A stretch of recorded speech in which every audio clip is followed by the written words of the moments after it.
আপনারা ভালোই আছেন। আজকে আমি একটা নতুন রেসিপি নিয়ে এসেছি। আজকে আমি বানাবো এঁচোড় চিংড়ি। এঁচোড় চিংড়ির জন্য রয়েছে পেঁয়াজ, আদা, রসুন, টমেটো। আমি এটা মিক্সিতে পেস্ট করে নেব। আর সম্বরে দেবো গোটা গরম মশলা, গোটা জিরে। আর এখানে আছে জিরের গুঁড়ো, লঙ্কার গুঁড়ো, হলুদ, পরিমাণ মতো নুন, মিষ্টি আর পরিমাণ মতো তেল।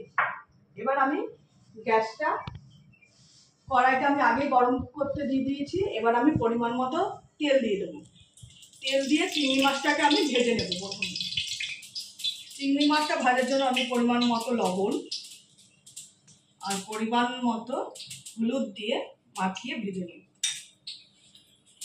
এবার আমি তেল গরম হয়ে গেছে, এবার আমি চিংড়ি মাছগুলো ঢেলে দেবো। এবার ভেজে নেব চিংড়ি মাছটা, হালকা করে চিংড়ি মাছটা ভেজে নেব। আমি পেঁয়াজ, আদা, রসুন, কাঁচা লঙ্কা, টমেটোটা মিক্সিতে পেস্ট করে নেব।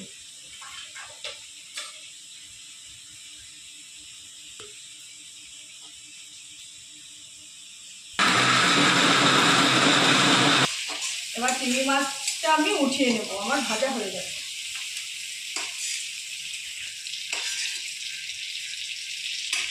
ওই তেলেই পরিমাণ মতো আবার কিছুটা তেল আমি দিয়ে দেবো।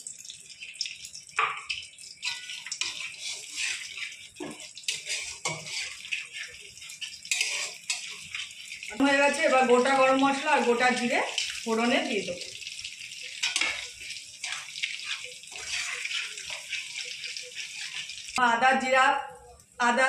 আদা, পেঁয়াজ, রসুন, টমেটো পেস্টটা দিয়ে দেবো।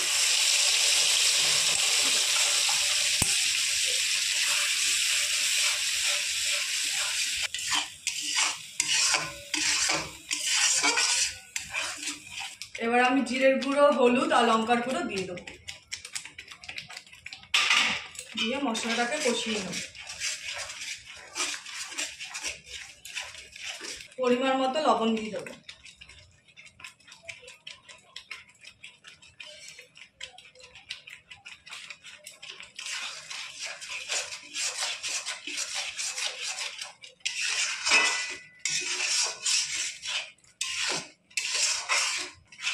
আমার মশলাটা কষানো অনেকটা হয়ে এসছে।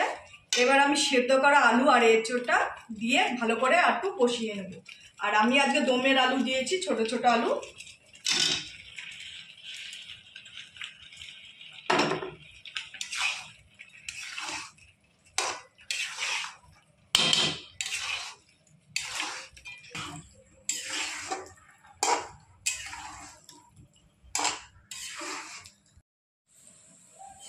আমার এঁচোড় আলু কষানো হয়ে গেছে, এবার আমি পরিমাণ মতো জল দিয়ে দেব।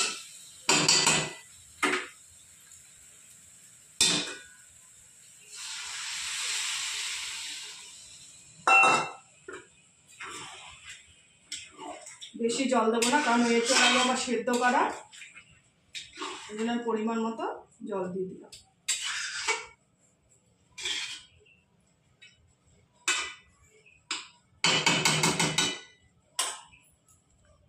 এবার আমি চিংড়ি মাছগুলো দিয়ে দেবো।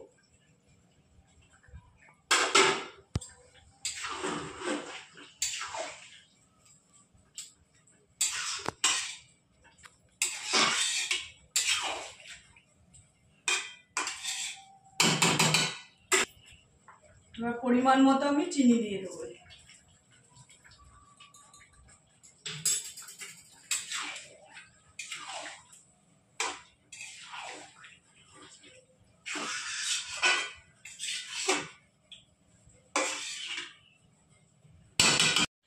আমার এঁচোড় চিংড়ি হয়ে গেছে, এবার নামানোর আগে আমি সাই গরম মশলা দিয়ে নামিয়ে নেব।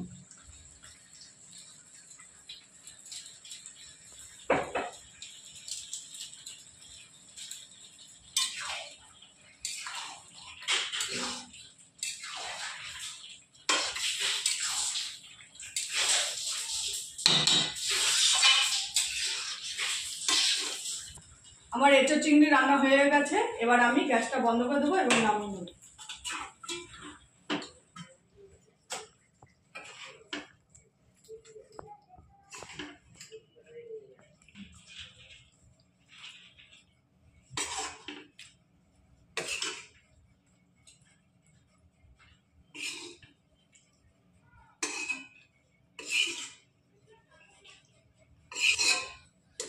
করিস ঠিক তো উল্টাপাল্টা।